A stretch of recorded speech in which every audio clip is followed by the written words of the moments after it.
What up, great people? Hey. So, as y'all know, it's Tuesday night at 10. Showing up, show you right. Once again. And it is me, your boy AD. And D in the building. All right. So, we are, child, please. We are coming to you guys live once again on this wonderful Tuesday night. And we're going to be talking about the topic of self-love. Self-love. La la la la la. Right. So all that good stuff, just like that, within yourself, for yourself, all about yourself. With yourself. SELV. Yes. Okay. Self. LOVE. All right. So this is a really interesting topic. And I think that I'm gonna let my wife start off. Okay. And kind of take us where we want to go with it, because she can tell you about some of her struggles as well as her discoveries with coming to know herself, growing, changing, ever so evolving, Yes. and continuing to gain that necessary love for her. So y'all see how he looking at me? Take it away, DJ. Oh, Jesus. Y'all should see how he looking at me. So tonight's topic, I'll be very honest with you guys, was very difficult for us to really kind of narrow down and solidify. We've had a lot of different things to kind of come to us, a lot of different discussions that were seeming to want to be the topic for tonight's discussion. But self-love was the final topic that we landed on. So I just want to kind of talk a little bit briefly about my own discovery of self-love, how far I've come, how far it's taken me to get to this place. You know, I met my husband. And I was 25. Yeah. I don't know, you was old. Shut up. I mean, you're old. Shut up. Please be quiet. I think I was 25 when we met. 26 when we got together. So, man. Yeah. Yes. Yeah, that was quite a while ago. That was a while ago. Thinking about that, I guess that's kind of like where really my journey of self-discovery really even started. I knew I wanted to be in a relationship, and I just knew it, but I didn't know almost anything about myself. I couldn't really tell you who I was, or even a lot of what it was that I wanted to be, until I met my husband and got with my husband. I just knew I was going to be somebody's wife. I had decided that that's what it was, and it was nothing I wanted to get to. Y'all have no idea. I did not want a girlfriend. I told her, listen, I don't want to deal with anybody. I got a friend who I've been messing with, and she got one kid. I definitely don't want to be bothered with somebody that's got 3 kids. I got 3 kids myself. Just listen. I'm just keeping it all the way. Listen, baby, we can do all the nice stuff that comes along with us dealing with each other. But what? But I don't want no girlfriend. He was lying to himself, y'all. And I be doggone. What happened? The next thing I know. What you knew? I had a girlfriend. What? And been here ever since, man. And didn't want a girl with 3 kids, and now here I am. We are getting ready to launch our own little episode of something that's soon to come with our blended family. Yep, so y'all stay tuned. That'll be coming real soon. But I'm not gonna steal the show. I'm gonna go ahead and let Honey go ahead and get back to that, because she was getting ready to get to a real good part. Yeah, so I just want to kind of talk about, again, what we're really trying to do as a couple is come to you guys as openly and as honestly as we can to share with you our journey, and talk to those places that may give you the mind frame or the thoughts of uncertainty when you're talking about going into or stepping into a relationship, or potentially even preparing yourself mentally and emotionally for being married. So just being honest, I did not discover myself or love for myself until I went through hardships with my husband. I was in a very, very, very dark place when I met my husband. I will openly say now, it took me a very long time to get to that place, but I can openly say now, a year before I met my husband, my sister died very unexpectedly, very tragically. She had 6 kids and she was married. And, that was my mom's like best friend ever. And I was with my mom when she received the news that my sister had passed. And, I always tell people how I watched a piece of my mom die the day that she found out my sister had passed. And that is so significant for me because that day, a piece of me changed that took me a very long time to recuperate from, should I say. I suffered from an addiction, and I can now talk about what that addiction was, unbeknownst to him when we got together. But I was suffering from a sex addiction. It was real. It was difficult. It was something I had never experienced before. And I was going through emotions and urges and feeling sensations that I had never, ever experienced before. And I went to someone who I felt like I could trust and said, hey, this is where I am. I really think that I have a problem. And I might need help because I'm really, really going through some things and it doesn't feel normal. And the response was, well, you're such and such age and, these kind of things happen. And I guess I could blame myself a little bit. No, and I'm just being honest. I guess I can blame myself a little bit more, just being honest, because I did not elaborate as to why I was even saying what I was saying. And I've suffered from that and a lot of other situations that has also caused us issues along the way. But I was saying that I was having this problem, but I wasn't talking about more in depth why I was saying that I was experiencing this problem or having these issues. And that conversation kind of made me feel like what I was going through was almost normal, even though everything in me knew that it wasn't. So I struggled with that. And when I met my husband, unbeknownst to him, you can't expose every card. At least that's what I thought when we met. But I was going through these things even still, dealing with a lot. I still had not really dealt with the passing of my sister. I still had not really even admitted to myself that I was struggling with the sex addiction. So coming into this relationship, I had a lot of stuff that I was carrying that weighed me down. And in all honesty, it made me feel like I was not worthy of really being in a great relationship, even though that's what I wanted. So that was kind of like the beginning of the journey of the evolution of me as a person. And it has been quite the uphill battle to get to a place now where I call it like I found my zen. I'm really centered now. I know who I am. I know what I'm worth. I know what I'm willing to do and what I'm not willing to do. And I can honestly say, yeah, I know what I'm capable of, but I know to what extent I'm willing to go to. And so that's been extremely pivotal in our relationship, just getting him to understand those pieces of me, because I kept that from him when we met, and it was not the most beneficial at all. Well, as for myself, coming into our relationship, I was quite in shambles. I had been in a relationship for quite some time with my children's mom. I have 2 children with her, and we had broken up. And the way in which we broke up, around the time that we broke up, it was social media.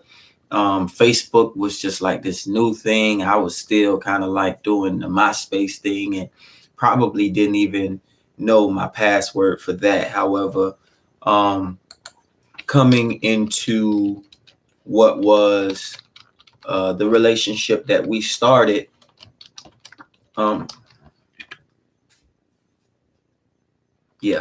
so coming into the relationship that we started,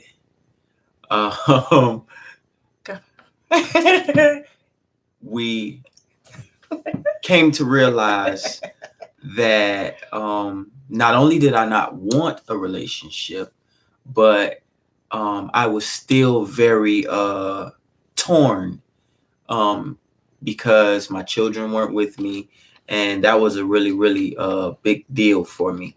So I got into a relationship with my now wife, and I was really against it because it was more of her comforting of being there. Unbeknownst to a lot of people, we talked and dated for months. Another untold story is we met inside of a group. Tell the truth. You already told on me in front of my 60-some-odd-year-old cousin. So just put it out there. We met in a sex group, and we were having fun with each other. Yeah, it wasn't a physical thing. We hadn't even seen each other in person. We had dated for about 10 months. Yeah. Give or so, about 8. Right? Yeah, we were talking all the time, every day.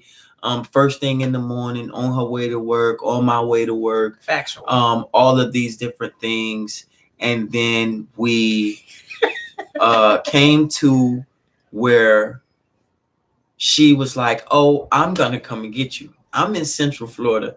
She's going to come and get me. And she came. She came to get me, drove all the way up there to come and get me. And I could hear the brakes on the van. I'm like, this girl is crazy. She came all the way up here. She might not even be able to stop this doggone car. But anyway, I said, you know what? All right, it's cool. She gets out of the car, and I'm like, man, this dark skinned, beautiful thing. Like, I'm like, man. I'm like, wow. And I could see the strength that she had in her. And it was just something that was different. I don't know what it was about it, but I remember taking her in the room. We go into the house. We were at the big house. And I say, Mom, listen, I want you to come outside and meet my girlfriend. And she says, girlfriend.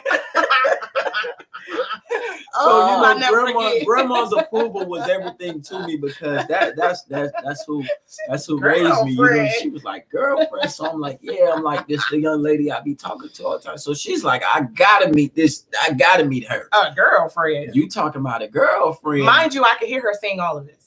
And the next thing she said was, what happened to right? We ain't gonna say no names. We're gonna keep that, for us. But either way it goes, if you know, you know. Right.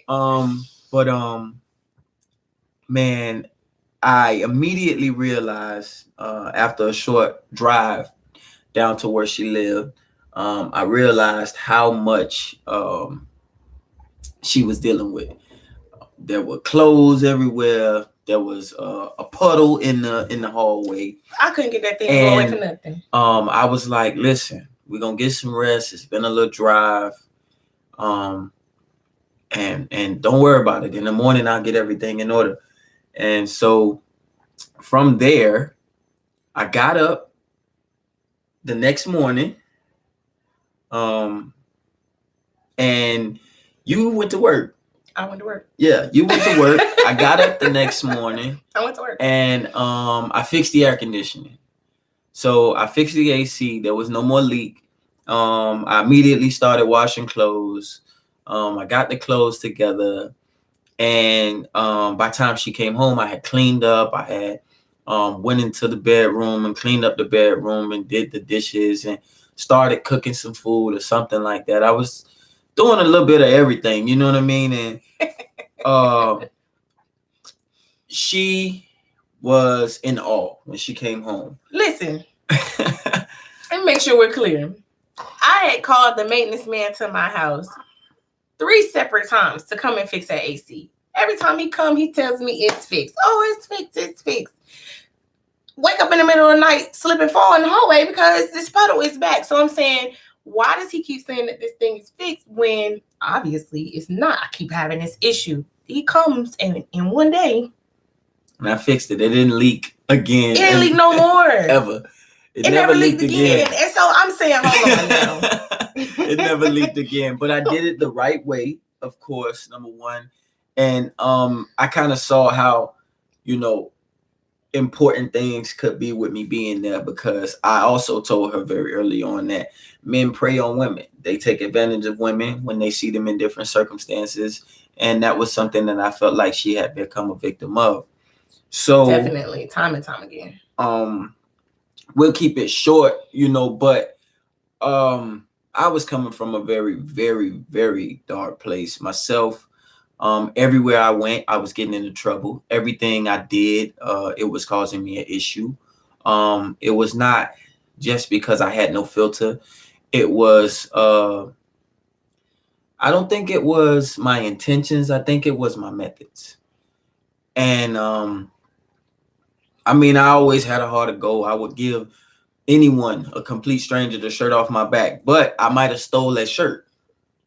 Watch this. The very first day that I lay eyes on his mom, oh my God, we talk about his mom all the time. She is like thebomb.com because she has kept it real with the both of us. Yeah. From the beginning. And so she says to me as I'm sitting in the car, "What the hell are you going to do with my son?" As did many others. As did many others. My aunt, come to find all these years later, my great aunt, who knows your mom. Oh my gosh, my face hurts. Listen what she said to me, y'all. She said, "Listen, my son is absolutely amazing. He will give you the shirt off of his back." She said, "But baby, don't piss him off. Oh, and he a hoe." I didn't know that part. But we're talking about the real. I come from a very dark place in my life. Prior to dealing with her, I had a friend who I was involved with, and I had a young lady who I was sleeping with, and she was a stripper. It was just something to do because I was not trying to be in an entanglement or not trying to be in a relationship. I had no desire to really be involved with anyone in any kind of way or particular circumstance. So I was just doing me. And, I was 24 years old? Yes. I was 24. And, I was just coming to understand, you know what I mean? Like, hey, I got a couple more years before I'm the dirty 30. I might as well, get some mileage. And it just kind of hit me. When I got to deal with her more seriously, I realized that I was stepping into a real live role of a husband. We had these children. She had 3. I had 3. Both of our lives were completely in disarray. Yes. Neither one of us truly really know what we wanted to do. We weren't thinking about the future. We were living for today. Yes, and that was it.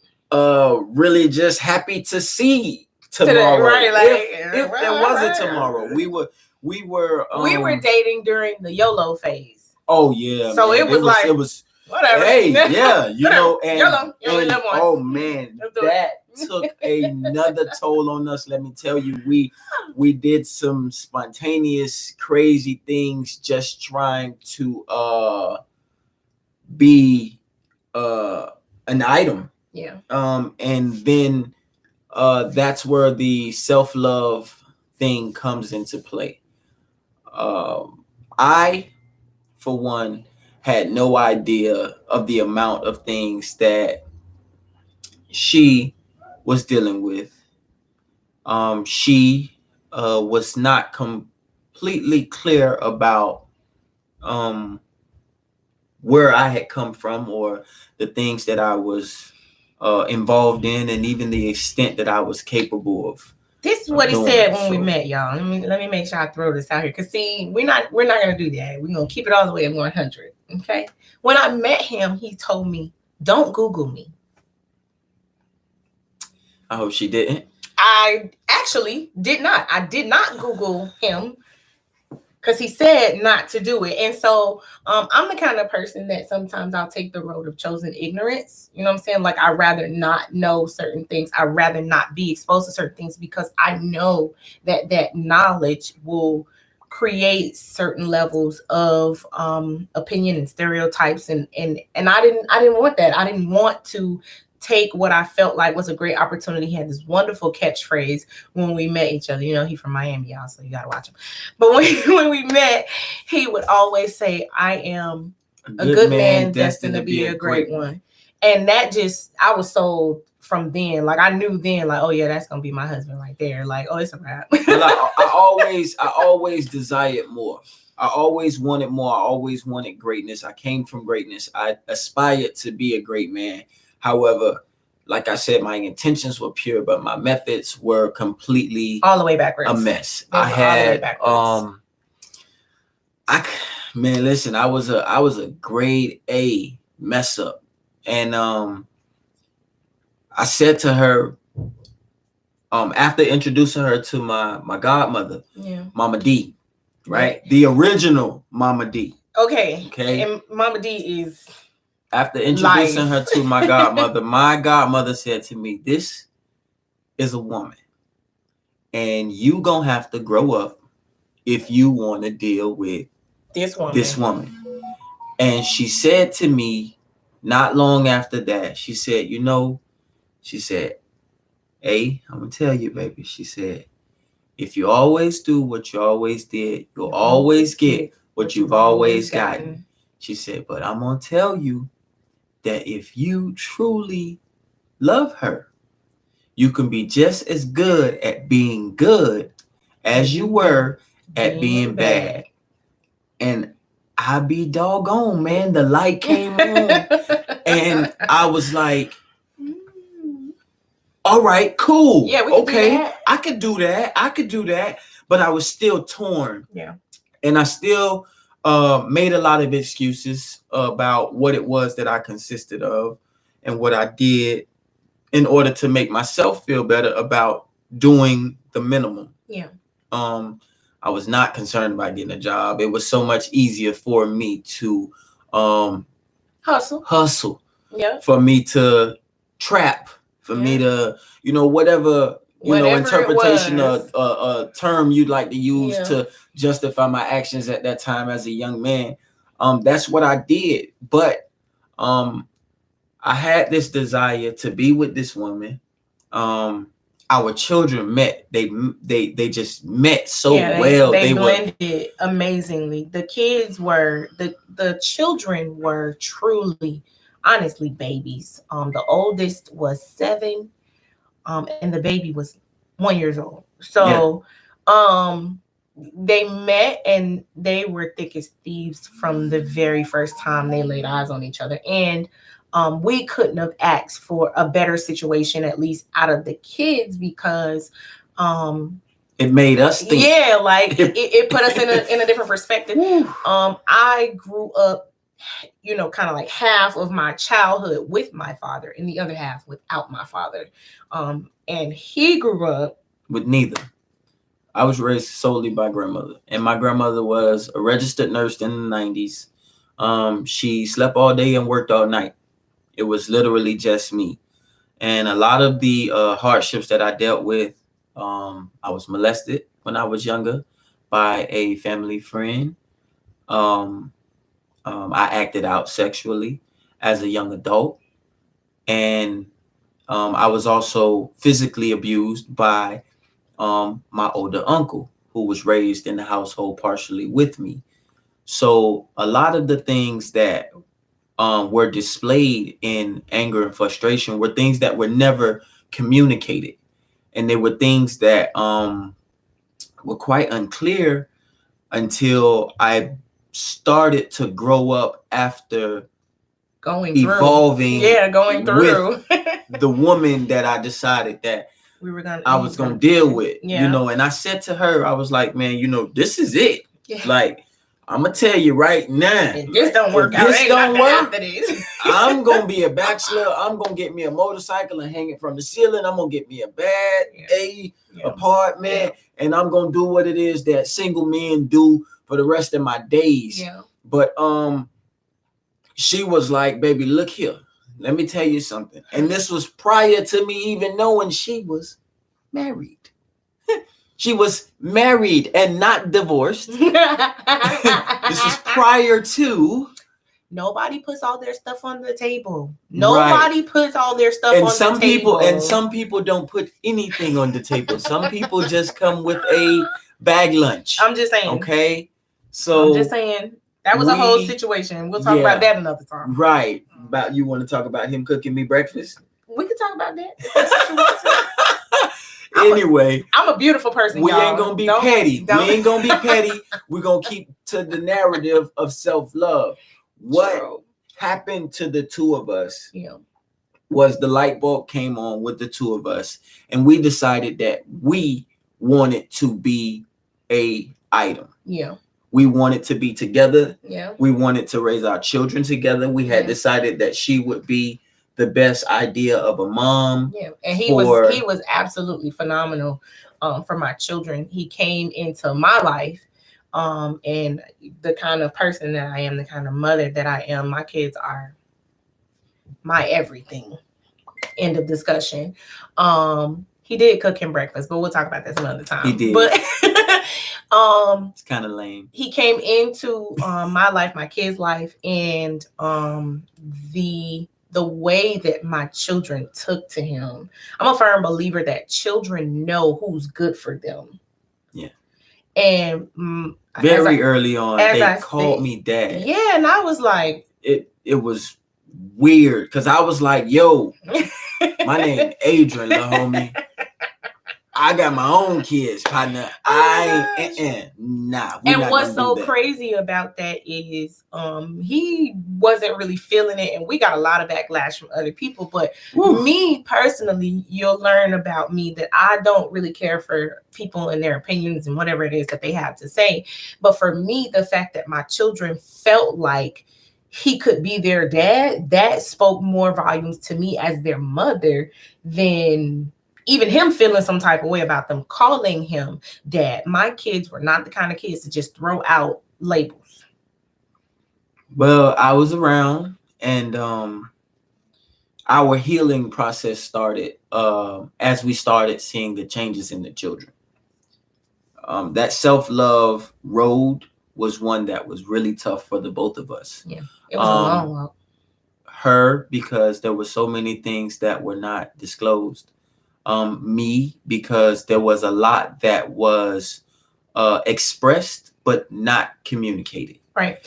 For myself, I'll be very transparent, and I'll probably speak for a lot of women who've experienced this in previous relationships. You go through these things where the person that you were with, as you begin to, break free of that person, they give you this cloud that you're not worthy of someone being with you.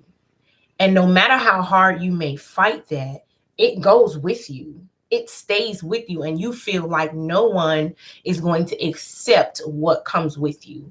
When I met him, as I said, I was 24, 25, and I had 3 kids and 3 baby daddies. And that was a whole situation for me, just that within itself, because I was still married. So I had a whole... And even that, I did not know. It was a whole situation. I'm just being as honest as I know how, because there are women all over the world who feel like no one's going to love them because they've made mistakes.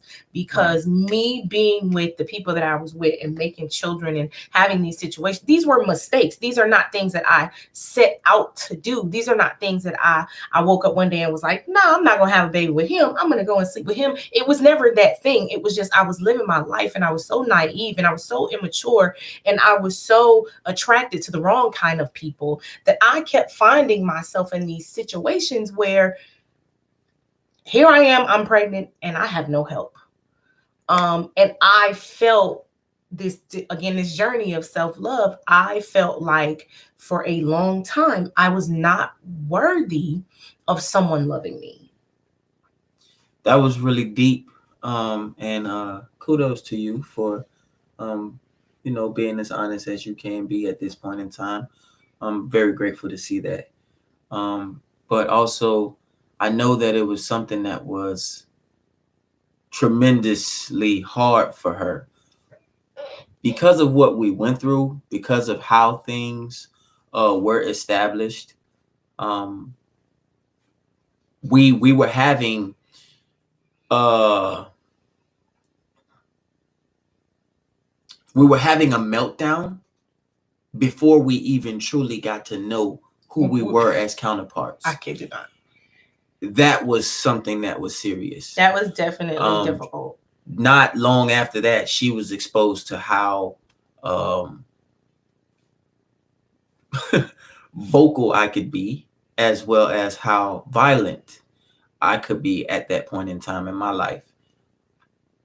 She saw me get into a physical fist fight with someone I ain't wrapped too tight, y'all. with, and she also came to understand that I didn't really back down from much, from anything. I was young, very naive, and honestly and truthfully, I had already come to a decision in my own life because of the lack of love that I had for myself. I told my mother, I would rather you bury me than for me to have to bury you. Oh my God. And that just threw me for a loop, because I'm like, hold on a minute. But again, this is different for me because I watched my mom bury one of her children. I watched my mom have to experience those feelings and those emotions.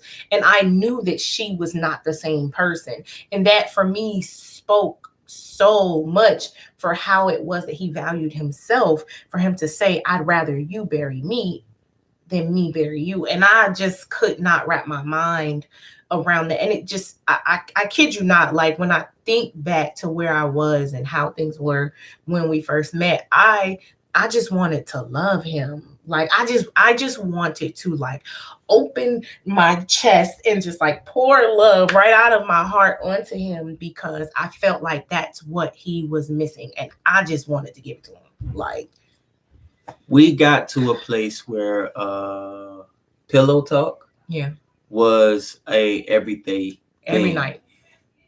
Intimacy. Yes. That's going to be potentially one of our topics to come really soon. Shout out to Troy. She just dropped that one on me today. We had so much more intimacy. Yes. Than any other relationship that I had, and potentially anyone that she had. Anything I'd ever experienced. The amount of communication that we were able to establish when we came to the agreement that we were going to continue, when we came to an understanding that there were time for us to go into those dark places in our hearts and in our minds, those conversations were deep. Those conversations were monumental. And they are what established the bond for us to be able to say, okay, I know I didn't tell you this, but if you'll hear me out, this is what I have to say. So far, she said a lot about things, and I've even touched bases on some of the things that she didn't mention to me. However, there was a multitude of things that I did not mention to her. So we both have to be accountable for where we put ourselves in the beginning. Yeah. Starting this race, we clipped ourselves up. We were tripped up every step of the way. Every single step. Every time that we thought for a second we might have been getting to prepare ourselves for the next level, something else came along. And I look back at it now, and I must be I must be very, very honest. Some of that stuff we could have done without, but I'm ever so grateful that we did, because all of that has really taught us how to love ourselves and how to love the other person. Coming to know yourself is being able to be honest with you and honest with everyone else in your association. You can't truly love someone unless you respect them to the same degree. And honesty goes hand in hand with respect and love as a value. However, um, I always say, I'm a Southern girl, so I was raised to serve a man, but I was not raised to respect him and honor him and communicate with him. No one taught me these things. So I learned these things with a willing partner. I had been in relationships before, I had been married before, but I didn't have a willing partner to take me through the motions of learning how to properly communicate, learning how to properly I don't know what she's talking about. She might be giving me a little bit too much credit because I was very blunt. Oftentimes I would say things that were quite offensive, that could be taken as offensive because I had no filter. I didn't know how much of the impact from my words would affect her. He didn't, and it was very difficult. But what I loved and adored about it was that I didn't have to guess what he was feeling. And that was something that I had experienced before, trying to figure out what the other person was thinking, trying to figure out what the other person wanted. And I never had to worry about that with him. I knew what he was thinking. I knew what he wanted. I knew how he felt. So I didn't have to worry about that. And that was a relief for me. He may not have understood that, but that was huge for me to know where he was coming from, to know what he was thinking, to know what he was feeling, to know, you know what I'm saying? Like, he doesn't like that. Stay away from that. The trust in our relationship was broken very early on, both by her as well as myself. And it took years for us to get to the place where we could even communicate some of the things that were done in action. We are now able to talk about what it is that we've gone through because we have learned after error. Let me give you an example. And I said this to my uncle. I shared it with my wife as well. You ever buy something, TV stand, bookshelf, a desk. You open up the box, you pull out all of the things that are inside of this box, and you disregard the instructions. You take the instructions and you set them aside. And you, with your know-how, with your abilities, go at putting this thing together. You want to assemble it now. You assembling it and you're going and you're putting it together. And then you realize that this screw, even though it fit, it doesn't go in that place. So you take that screw out and you put what you feel is the right screw, and then you end up with this crooked structure that's unstable, that can't function. It's got this weeble wobble. That can't function to its full potential. And then you tear it down. You gotta do it all over again. And you go at it to do it again. This is what she and I have done over the last 9 years. In our relationship. And 6 years into our marriage. We have disregarded our instructions and we have tried to build the same damn bookshelf over and over again. But let me tell you the beauty in that. And this is why we decided to do twice the advice and AD&D as a couple. Yeah. Because we have messed it up so many times before getting it right. We now understand the importance of those instructions. So now we not only have the right way to do it, we have the upper hand because we got a cheat sheet. Mhm. So we're reading our instructions, constantly going over them, Yes. and taking a inventory of every single item that we have, Daily. because each piece is essential. It's valuable to the structure that we're building. So we have finally put this thing together, Yes. and it serves its purpose. Mhm. This is what we are out to do. I am so grateful for every hardship that my wife and I have gone through, from young to old.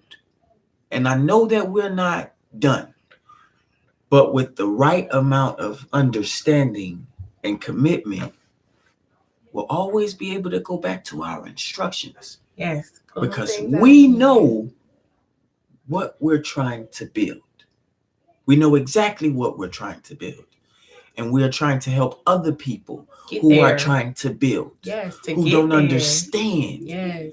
just how valuable it is to learn yourself, your partner, Yes. and the importance of communicating so that you guys can do the unthinkable. So you'll constantly hear me talk about unpacking your stuff. We are all bag ladies and bag gentlemen. We're always carrying around stuff. And my husband and I, along the way, helped each other to unpack our stuff. Indeed. I was the first person who he told that he was molested as a child, and that was huge. And I'm saying, oh my God, can you imagine how he's worn this all these years, not being able to truly express how that's made him feel? So that was significant. You were with me when I ran back into that person. I was. And I don't think that you've ever seen me in such a so uncomfortable. cold stare. He was so uncomfortable. Yeah. It was almost like, and I talk about this often, that in your relationship, in your life, as you grow and as you go, you'll find that those are those triggers, and you'll find that there are those things that take you back to a place where that trauma began. It could be a word, it could be a phrase, it could be a face, it could be a place. And those things, the way that you react or respond to them, let you know if you have grown beyond the pain of that circumstance. That, for me, that was a really hard, thank you. That was a really hard situation to deal with. I had never even told my mother about what happened. I believe it was only just 2 years back that I told my mother. I'm 33 years old. It was just 2 years back that he told her who, because when I found out, I told him, I said, you're gonna call your mom. Yeah. And tell your mom. And I wouldn't. And you're gonna. It was a family friend. And a lot of that had to deal with me not being ready to deal with some of the things that I had done. Me being me, turning 30, exposed so much to me about myself. Turning 30 opened up this big can of worms. It made me hungry. It made me unsatisfied. It motivated me, and it gave me a new outlook on life. So when I was dealing with all of this different multitude of emotions, coming to understand that I was nowhere near the person that I thought I was for so many years, and with the woman that I was still learning so much about, helping her unpack, helping me unpack, trying to play catch up because I was evolving so much later than her, and coming to an understanding that I was not half of the person that I was pretending to be. I had a mask. So all of this stuff was coming to me at once. And finally, it gave me an understanding that I needed to forgive myself and I needed to be able to forgive other people. But I also needed to confront some of those things because when you are young adolescents, you really don't have an understanding of the demons that know you by name. Come on now. When we are children, a spirit doesn't care who it encamps with. Babies take on traits.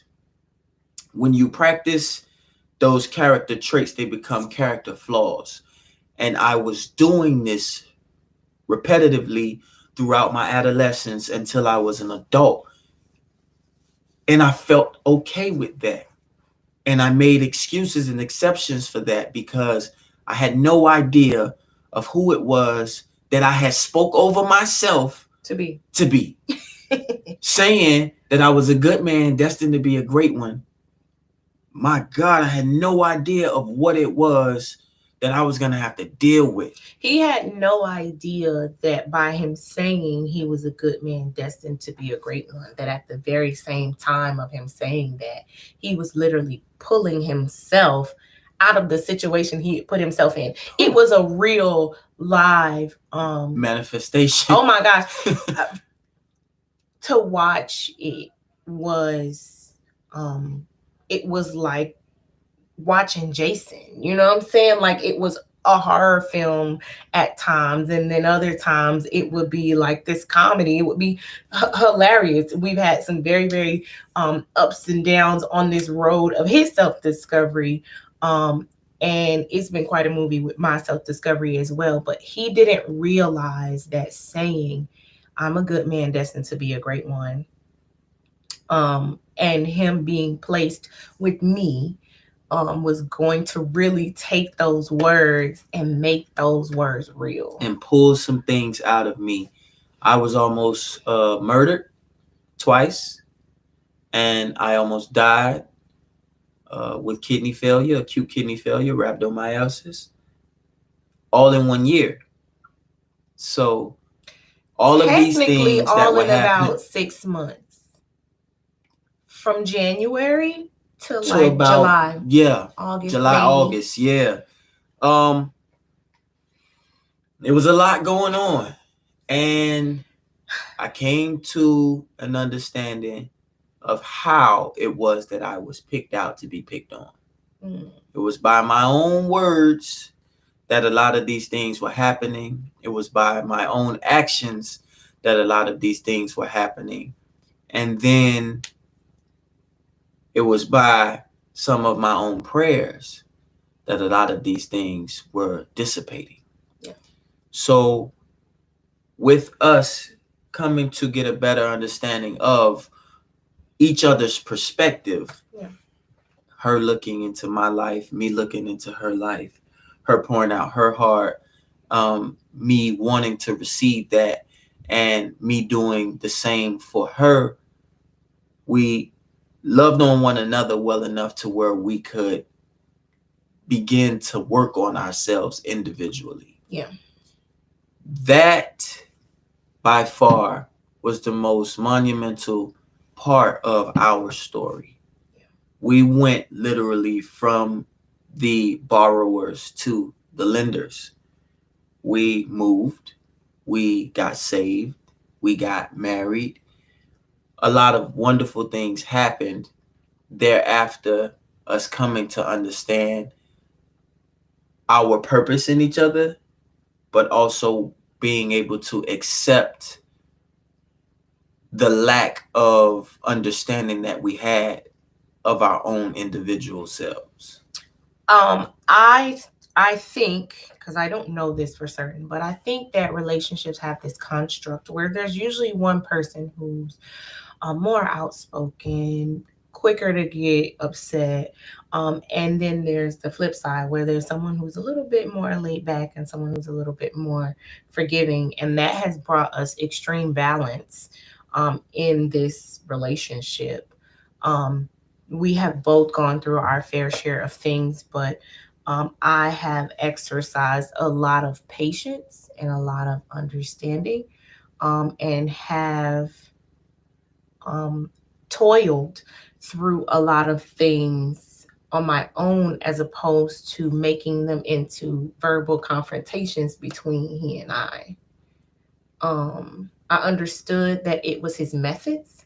I understood that it was what he was accustomed to doing that caused a lot of misunderstandings between us. And so I tried to be understanding of that.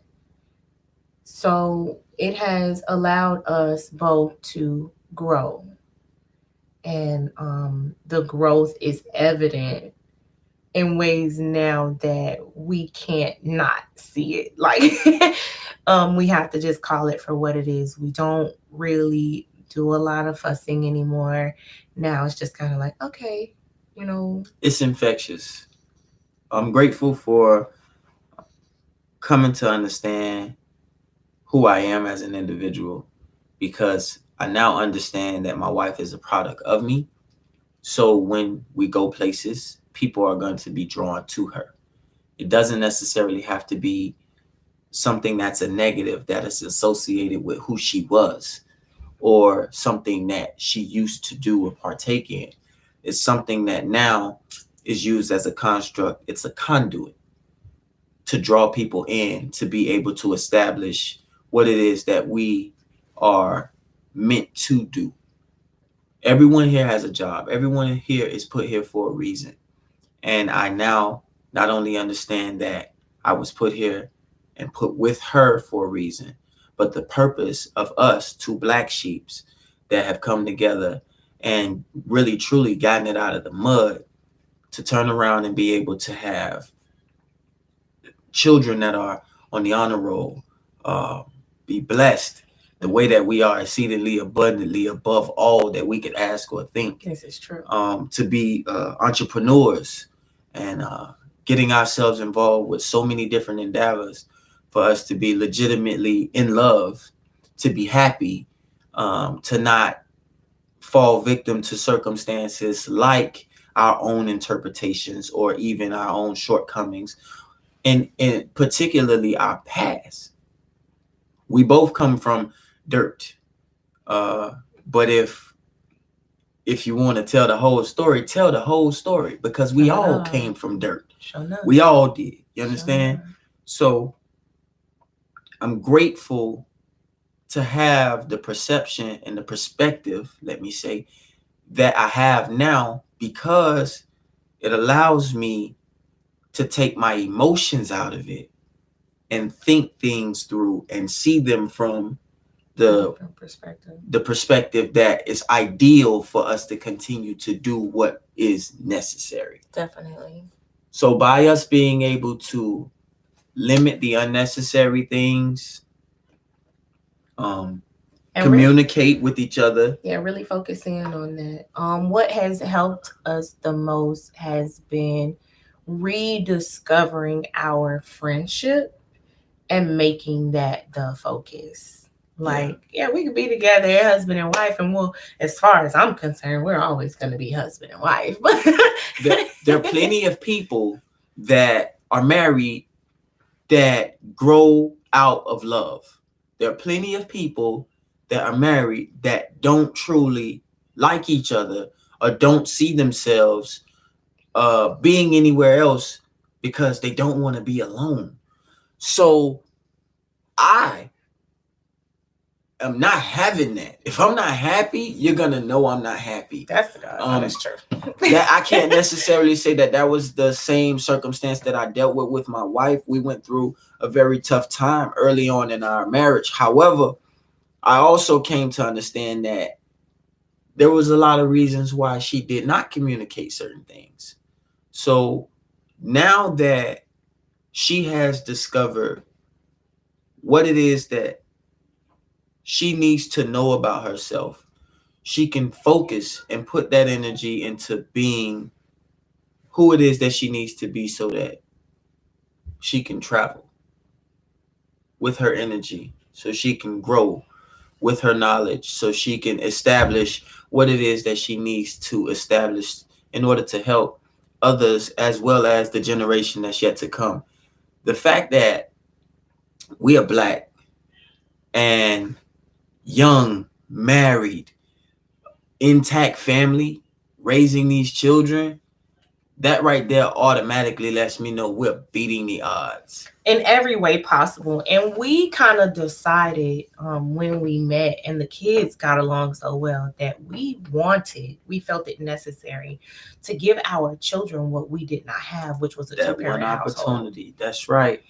And we have weathered the storm and grinned and bared and even tussled and fought back and forth with one another, but we still are here. And if we can do it, you can too. Absolutely. It's all about, being patient and being patient and being patient and being honest and being transparent yeah. and being direct and being patient. Because I just want to make sure that we're clear. It takes time.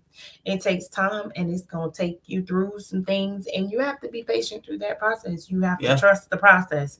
And that's something that I know it took my husband some time to really kind of wrap his mind around that piece.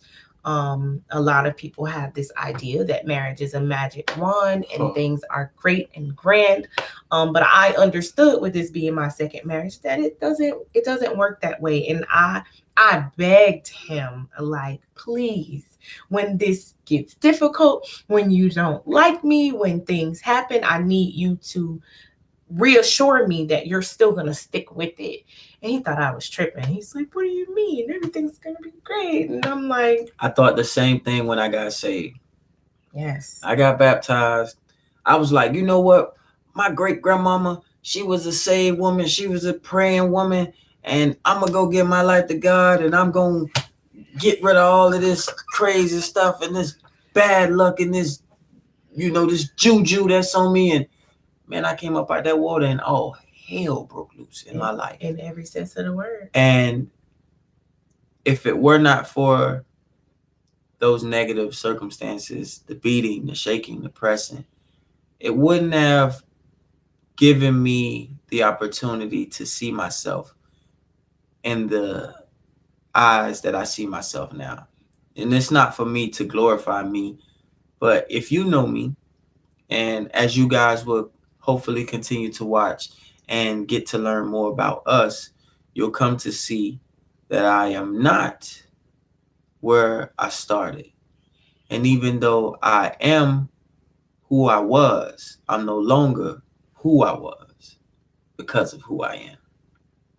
So I think that we have given you guys the correct interpretation of how to identify with yourself, who you want to be for the greater good.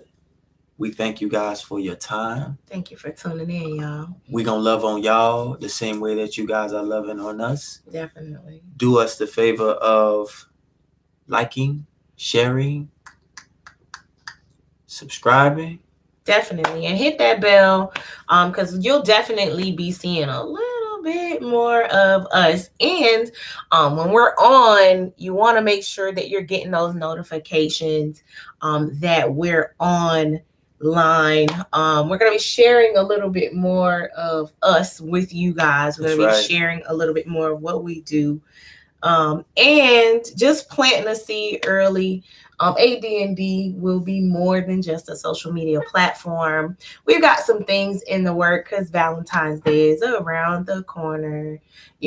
Christmas and Thanksgiving and all that other good stuff is here. But that means nothing to us because we don't really even get to. We don't, but don't worry about that. That's a whole nother story and another topic. We want to take this time to thank you guys once again, man. Having us in your homes, having us in your hearts means the world to us. Definitely. We hope that we can help someone. So share, talk about it. Because if you're talking about it, hey, listen, if they ain't talking about you, You ain't doing enough. That's right. And listen, please don't hesitate. We're on Facebook, we're on Instagram.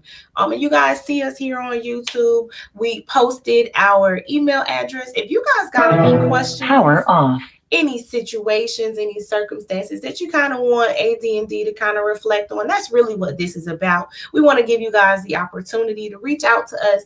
We'll never, ever, ever disclose any information that you want, but we're really all about helping you guys out as we've kind of learned the do's and don'ts to get to this place. And you guys are going to continue to motivate us to keep going, as we hope to continue to motivate you guys to keep going. It's been real. Thanks for tuning in to Twice the Advice on Tuesday night with AD&D. Have a good one, y'all. Peace.